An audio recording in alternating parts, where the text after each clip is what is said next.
بسم اللہ الرحمن الرحیم۔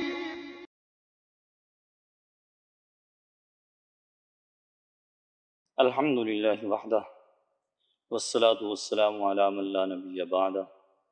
اما بعد فاعوذ باللہ من الشیطان الرجیم، بسم اللہ الرحمن الرحیم۔ وَإِذَا تُتْلَى عَلَيْهِمْ آيَاتُنَا بَيِّنَاتٍ قَالَ الَّذِينَ لَا يَرْجُونَ لِقَاءَنَا ائْتِ بِقُرْآنٍ غَيْرِ هَذَا أَوْ بَدِّلْهُ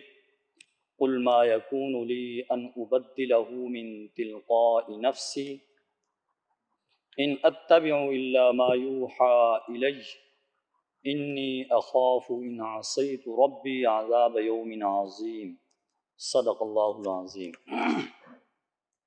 آج کے ہمارے درس کا آغاز سورہ یونس کی آیت نمبر 15 سے ہو رہا ہے۔ اللہ تبارک و تعالیٰ ارشاد فرماتے ہیں،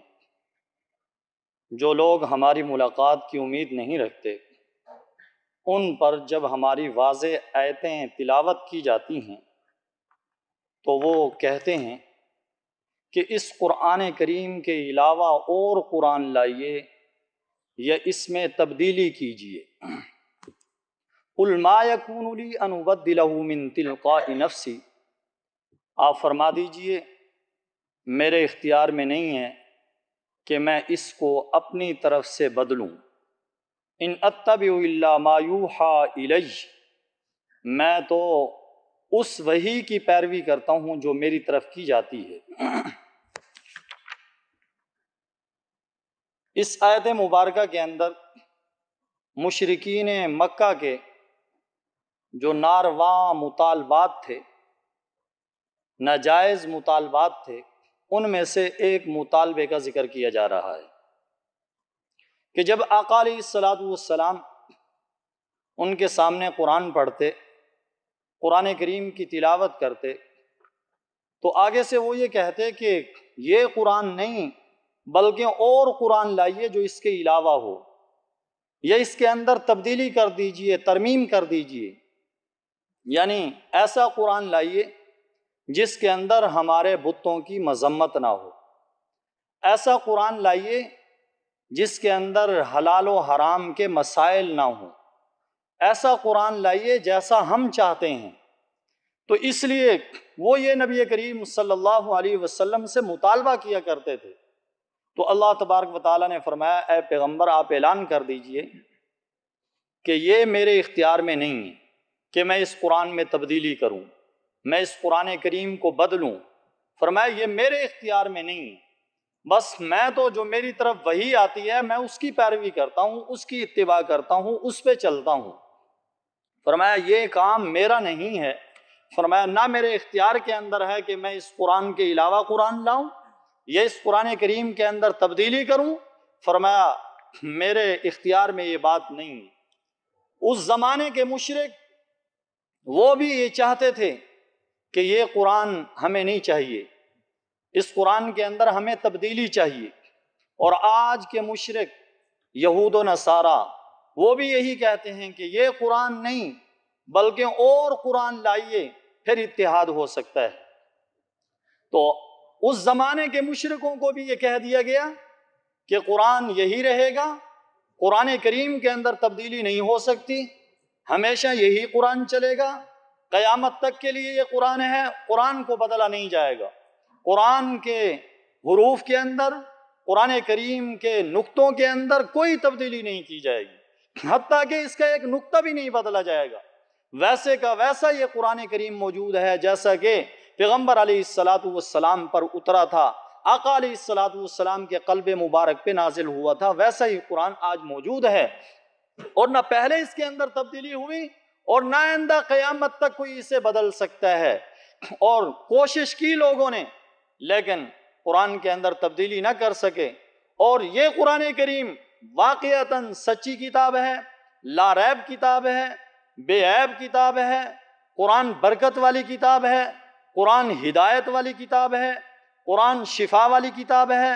قرآن منبع نور ہے، قرآن کریم سراپا ہدایت ہے۔ اور واقعتاً قرآن کریم اللہ کا کلام ہے، اور یہ آقا علیہ السلام کی نبوت اور قرآن کریم کی صداقت کی دلیل ہے کہ اس زمانے سے لے کر آج تک 14 صدیاں گزرنے کے باوجود قرآن کریم کا ایک لفظ نہیں بدلا، ایک حرف نہیں بدلا، حتیٰ کہ قرآن کریم کا ایک نقطہ نہیں بدلا۔ ایک کاتب کا واقعہ لکھا ہے کہ وہ مسلمان ہوا تو اس سے پوچھا لوگوں نے، بھئی آپ کس چیز کو دیکھ کر مسلمان ہوئے؟ تو اس نے کہا، میں نے پہلے تورات کو لیا، تورات کو اپنے ہاتھ سے میں نے لکھا اور اس کے اندر کچھ تبدیلی کی، بازار کے اندر میں لے گیا تو یہودیوں نے ہاتھوں ہاتھ مجھ سے خرید لیا اور انہوں نے اس کی جانچ پڑتال نہ کی کہ صحیح ہے یا غلط ہے۔ اور کہتا پھر میں نے ایک انجیل کا نسخہ اپنے ہاتھ سے لکھا اور پھر اسے بھی بازار کے اندر لے گیا، فرمایا عیسائیوں نے اسے ہاتھوں ہاتھ قبول کر لیا، کسی نے بھی اس کے اندر غور و فکر نہ کیا کہ اس کے اندر تبدیلی ہے، ٹھیک ہے یا غلط ہے، بس ویسے ہی بک گیا۔ کہتا پھر میں نے آخر میں قرآن کریم اپنے ہاتھ سے لکھا، قرآن کریم کے اندر بھی تبدیلی کی، کچھ آیتوں کو آگے والی آیتوں کو پیچھے کر کے پھر میں بازار کے اندر لے گیا، اور جب میں نے بازار کے اندر جا کر قرآن کریم بیچنا شروع کیا تو جو آتا وہ اسے کھول کے دیکھتا، چھوٹا سا بچہ، فرمایا حافظ قرآن آتا، وہ قرآن کریم کو کھول کر دیکھتا، کہتا نہیں یہ قرآن وہ نہیں ہے جو ہمارا قرآن ہے۔ فرمایا اس نے قرآن کریم نہیں خریدا، ایک چھوٹا سا بچہ، اس نے کہا یہ وہ قرآن نہیں ہے جو محمد عربی صلی اللہ علیہ وسلم پہ اترا ہے، ہم قرآن نہیں خریدتے، قرآن کریم کو چھوڑ کر چلا گیا۔ کہتا ہے میں اس چیز کو دیکھ کر مسلمان ہوا کہ واقعتاً قرآن کریم سچی کتاب ہے، لا ریب بے عیب کتاب ہے، اور وہی کتاب ہے جو کہ محمد عربی صلی اللہ علیہ وسلم کے قلب اطہر پہ اتری تھی۔ اور واقعتاً آج تک قرآن کریم ویسے ہی موجود ہے جیسے اترا، نہ پہلے زمانے کے مشرک اس کے اندر تبدیلی کر سکے اور نہ قیامت تک کوئی اس کے اندر تبدیلی کر سکے گا۔ اس لیے فرمایا ان اتبع الا ما یوحى الی، فرمایا میں تو پیروی کرتا ہوں اس وحی کی جو میری طرف ہوتی ہے، انی اخاف ان عصیت ربی عذاب یوم عظیم، اگر میں اپنے رب کی نافرمانی کروں میں تو بڑے دن کے عذاب سے ڈرتا ہوں۔ قل لو شاء اللہ ما تلوتہ علیکم، آپ فرما دیجئے اگر اللہ چاہتا تو میں اس قرآن کو تم پر نہ پڑھتا اور نہ میں اس سے تمہیں واقف کراتا۔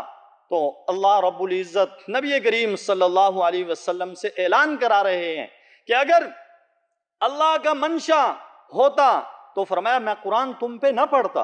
اور میں قرآن کریم سے تمہیں واقف نہ کراتا، یہ تو اللہ نے بھیجا ہے، اللہ کی طرف سے آیا ہے، اور اللہ کا یہ حکم ہے کہ میں پڑھ کے تمہیں سنا رہا ہوں قرآن کی آیتیں اور اس سے تمہیں واقف کرا رہا ہوں، یہ اللہ نے میرے ذمہ لگایا ہے، میری ڈیوٹی لگائی ہے، یہ پیغام میں نے اللہ کا پہنچانا ہے، یہ تو میرے رب کا حکم ہے اور یہ میں نے کرنا ہے۔ فَقَدْ لَبِثْتُ فِيكُمْ عُمَرًا مِّن قَبْلِ، اور تحقیق میں اپنی عمر کا ایک حصہ تمہارے اندر گزار چکا ہوں۔ نبی کریم صلی اللہ علیہ وسلم نے اپنے سچا ہونے کی گواہی کے طور پر اپنی سابقہ عمر کو پیش کیا کہ میری زندگی تمہارے سامنے ہے، میرے شب و روز تمہارے سامنے ہیں، میرے لیل و نہار تمہارے سامنے ہے، میرا کردار، میرے گفتار، میرا کریکٹر تمہارے سامنے ہے، دیکھو میری زندگی پہ انگلی اٹھاؤ، میری زندگی کھلی کتاب کی طرح تمہارے سامنے۔ اس زمانے کا کافر بھی میرے پیغمبر کی زندگی پہ انگلی نہیں اٹھا سکا اور قیامت تک کوئی بھی آقا علیہ السلام کی زندگی پہ انگلی نہیں اٹھا سکے گا۔ نبی علیہ السلام کی جو عمر، نبی علیہ السلام کی زندگی، آقا علیہ السلام کی سیرت بے عیب ہے، اس کے اندر کوئی شک و شبہ ہے ہی نہیں۔ وہی لوگ جو کہ آقا علیہ السلام کو پتھر مارا کرتے تھے، نبی علیہ السلام کی نبوت کو تسلیم نہیں کرتے تھے، نبی علیہ السلام کو مانتے نہیں تھے، نبی علیہ السلام نے اپنی زندگی انہی کے سامنے پیش کی کہ میرا بچپن تمہارے سامنے گزرا ہے، میری جوانی تمہارے سامنے گزری ہے، عمر کا ایک حصہ میں نے تمہارے سامنے گزارا ہے، میرے 40 سال گزر گئے ہیں، اس وقت کیا میں نے 40 سال کے عرصے میں کبھی کوئی جھوٹ کا لفظ میری زبان پہ آیا؟ وہی لوگ جو آپ کے مخالف تھے، مخالفوں کی زبان سے نکلا کہ ہم نے بارہا آپ کا تجربہ کیا ہے، آپ کو صادق و امین ہی پایا ہے، آپ سچے ہیں، آپ امانت دار ہیں۔ تو جادو تو وہ ہے جو سر چڑھ کے بولے اور غیر بھی تعریف کریں، یہ ہے زندگی، یہ میرے آقا علیہ الصلوۃ والسلام کی زندگی ہے کہ غیر بھی تعریف کرتے ہیں کہ 40 سال کے اندر ہم نے کبھی بھی آپ کی زبان سے کوئی ایسا لفظ نہیں سنا کہ جو جھوٹ ہو۔ فرمایا جب 40 سال کے عرصے میں نے انسانوں پہ کبھی جھوٹ نہیں بولا، کیا آج میں یہ کتاب اپنی طرف سے بنا کر لے آؤں گا اور میں اللہ پہ جھوٹ بولوں گا؟ یہ کیسے ہو سکتا ہے؟ یکا یک میں نے کبھی کسی استاد کے سامنے کوئی کتاب میں نے لکھی نہیں، کسی استاد کے سامنے میں بیٹھا نہیں، کسی مکتب میں درسگاہ میں گیا نہیں۔ 40 سال کے بعد میری زبان سے قرآن کریم کا جاری ہو جانا، عجیب کلام کا میری زبان سے نکلنا، یہ میری نبوت کی سچی دلیل ہے کہ مجھے خدا نے یہ احکام دیے ہیں، مجھے قرآن کریم اللہ نے دیا ہے۔ فقط لبثت فیکم عمرا من قبل، تحقیق میں تمہارے اندر اپنی عمر کا ایک حصہ گزار چکا ہوں۔ افلا تعقلون، کیا تم پھر بھی سوچتے سمجھتے نہیں ہو؟ فمن اظلم ممن افترى على الله كذبا او كذب بآیاتی، اس سے بڑا ظالم کون ہوگا جو اللہ پہ جھوٹ گھڑے یا اس کی آیتوں کو جھوٹا بتلائے۔ انہ لا یفلح المجرمون، یقیناً مجرم لوگ کامیاب نہیں ہوتے۔ سب سے بڑا جھوٹ یہ ہے کہ انسان اللہ پہ جھوٹ باندھے، اور اس کے بعد جھوٹ یہ ہے کہ رسول اکرم صلی اللہ علیہ وسلم پہ جھوٹ باندھے۔ ایک حدیث پاک کے اندر نبی کریم صلی اللہ علیہ وسلم نے ارشاد فرمایا کہ جو آدمی میری طرف جان بوجھ کر کسی جھوٹی بات کو منسوب کرے، فرمایا وہ اپنا ٹھکانہ جہنم کے اندر بنا لے۔ تو اس لیے بہت سی باتیں ہمارے معاشرے کے اندر ایسی رائج ہیں جو حدیث پاک کی نہیں ہے، قرآن کریم کی نہیں ہے، لیکن ہم انہیں پیش کرتے ہیں، کہتے ہیں یہ حدیث کی بات ہے، یہ قرآن کی بات ہے۔ آقا علیہ الصلوۃ والسلام ارشاد فرما رہے ہیں جو میری طرف جھوٹی بات منسوب کرے جو میں نے نہیں کہی، وہ اپنا ٹھکانہ جہنم کے اندر بنا لے۔ اس لیے ہر بات کو حدیث نہ بنایا کریں، ہر بات کو قرآن نہ بنایا کریں۔ جیسا کہ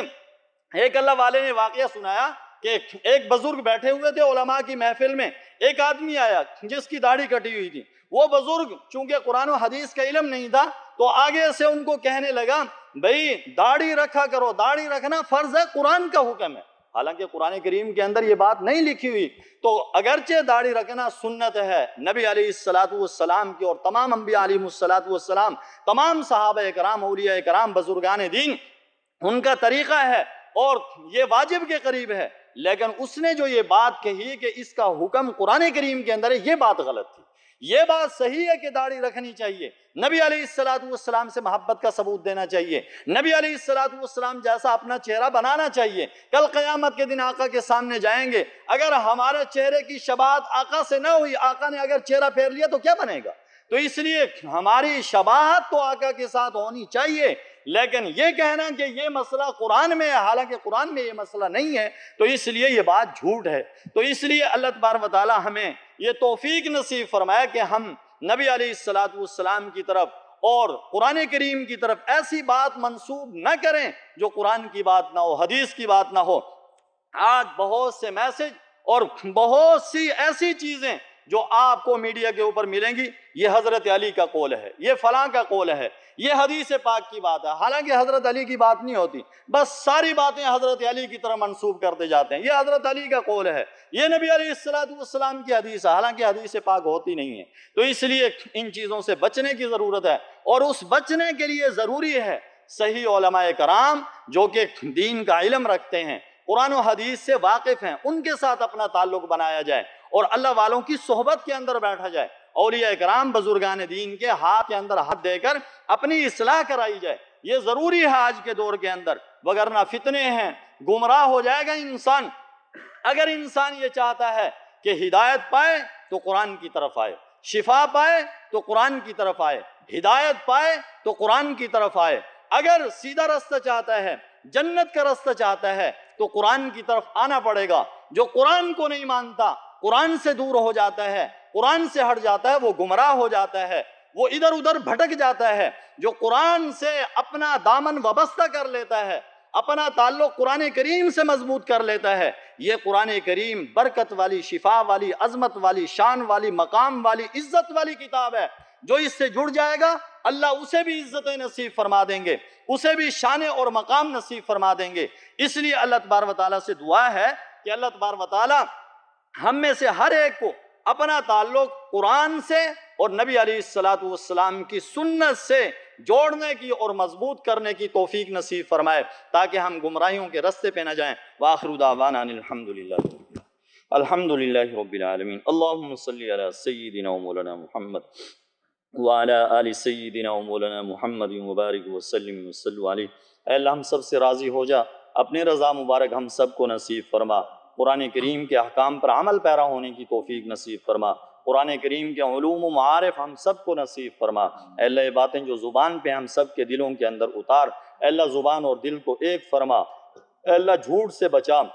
اے اللہ جھوٹی بات قرآن کی طرف، نبی علیہ السلام کی طرف منسوب کرنے سے ہم سب کی حفاظت فرما، ہم سب کا خاتمہ ایمان پہ فرما، برے خاتمے سے بچا، مرتے وقت چہروں کو روشن فرما، کلمہ طیبہ کی دولت ہم میں سے ہر ایک کو نصیب فرما۔ ربنا تقبل منا انک انت السمیع العلیم وتب علینا انک انت التواب الرحیم، وصلی اللہ تعالی علی خیر خلقہ محمد وعلی آلہ واصحابہ واہل بیتہ وذریاتہ اجمعین، آمین آمین برحمتک یا